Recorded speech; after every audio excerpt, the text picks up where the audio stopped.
នេះឆ្ងាយតែបងត្រូវចាប់ឲ្យបានក៏ព្រោះតែអូននេះឆ្នះទៅបាក់ចិត្តលើកល្យានបងមិនជាលើវាសនាតែហេតុអ្វីដែលពេលបានជួបអូនធ្វើឲ្យបងនេះគិតថាពួកយើងដូចជាគូដែលទេវតាបានចែកកុំឆ្នាំងពេកទៅហើយ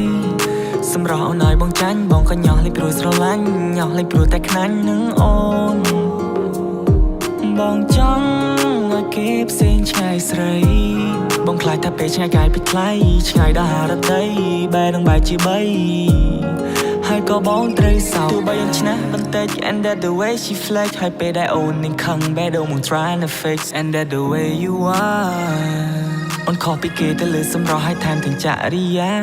មកអូនមួយក្រឡងហើយឲ្យអូនពាក់ធ្លាក់ស្មាអូនសុភាពតែកាចឲ្យបងពិបាកនឹងថាអូនស្អាតជាងគេទាំងអស់នារីនៅឋានកណ្ដាលឬមិនមែនកូនមនុស្សជាកូនទេវតាបងចង់តែនាំអូនចេញពីគេតែត្រៃមកខាងនៃផែនដីដែលមានតែបងនៅមានមេសាស្ត្រនៅកន្លែងដែលគ្មានអ្នកណារកឃើញទេឈ្មោះអញ្ចឹងនៅក្នុងបេះដូងมึงដូចជាពេជ្របងខ្លាចថាលែងមានថ្ងៃរះហើយមានតែថ្ងៃលេចបងខ្លាចថាមានរឿងកើតឡើងធ្វើឲ្យបេះដូងយើងក្រិចបងខ្លាចថាពេលវេលាមើលថែអូនអស់កតាបកិច្ចផ្កាយនៅឆ្ងាយតែបងត្រូវចាប់ឲ្យបានក៏ព្រោះតែអូននេះឆ្នះទៅបាក់ចិត្តលើកល្យានបងមិនជាលើវាសនាតែហេតុអ្វីដែលពេលបានជួបអូនធ្វើឲ្យបងនេះគិតថាពួកយើងដូចជាគូដែលទេវតាបានចែកកុំឆ្នាំងពេកទៅហើយសម្រស់អូនឲ្យបងចាញ់បងក៏ញោះលេងព្រោះស្រឡាញ់ញោះលេងព្រោះតែខ្នាញ់នឹងអូនបងចង់ឲ្យគេផ្សេងឆ្ងាយស្រីបងខ្លាចថាពេលឆ្ងាយកាយពីថ្លៃឆ្ងាយដល់ហារតីបែរនឹងបែរជាបី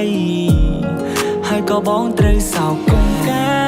កុំឆ្នាំងពេកទៅហើយសម្រស់អូនឲ្យបងចាញ់បងក៏ញោះលេងព្រោះស្រឡាញ់ញោះលេងព្រោះតែខ្នាញ់នឹងអូនបងចង់ឲ្យគេផ្សេងឆ្ងាយស្រីបងខ្លាចថាពេលឆ្ងាយកាយពីថ្លៃឆ្ងាយដល់ហារតីបែរនឹងបែរជាបីហើយក៏បងត្រូវសោកកាយ